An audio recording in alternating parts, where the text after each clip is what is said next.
আরে সরি বাবু, আসলে ওর মনটা না ফোনে ছিল, ওই জন্য লেগে গেছে। আন্টি ফোনি মন তো তোমারও ছিল। আরে পূজা, তুইও এখানে থাকিস নাকি? পায়েল, তুই?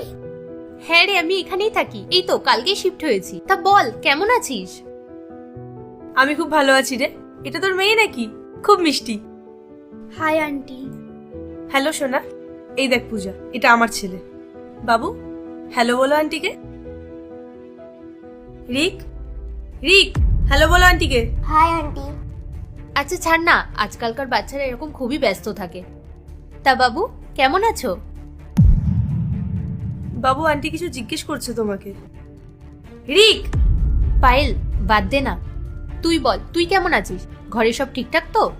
কি আর বলবো তোকে, আমি না ক্লান্ত হয়ে গেছি, সারা দিন ফোনে ঢুকে থাকে।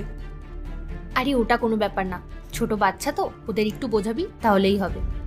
কত আর বোঝাবো রে, আমি তো হাঁপিয়ে গেছি, মাথা ব্যথা হয়ে যায় একে বোঝাতে বোঝাতে।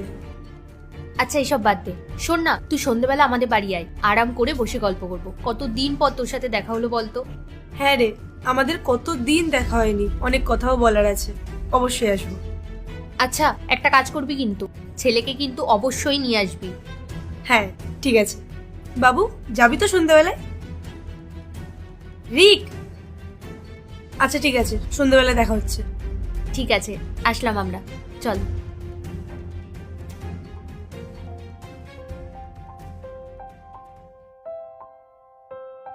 আরে পায়েল, হাই পূজা। আয় না, বস।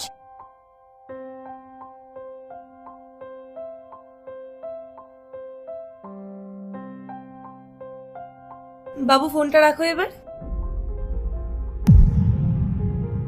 রিক, ফোনটা সাইডে রাখো।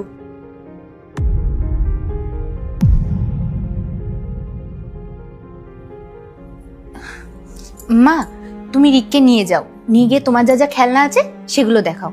আর হ্যাঁ, স্টোরি বুক থেকে কিন্তু স্টোরিও শোনাবে। যাও। চল রিক।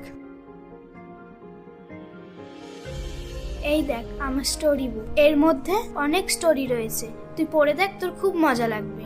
আমার এইসব করার ইচ্ছা নেই। আমার না তোর এই স্টোরির উপর, আমার কিচ্ছুর উপর ইন্টারেস্ট নেই। আমি শুধু আমার ফোন চাই।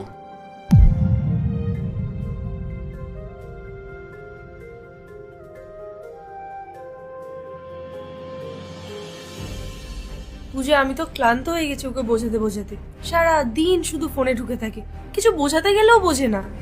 পায়েল, ওরা তো ছোট বাচ্চা, ওদেরকে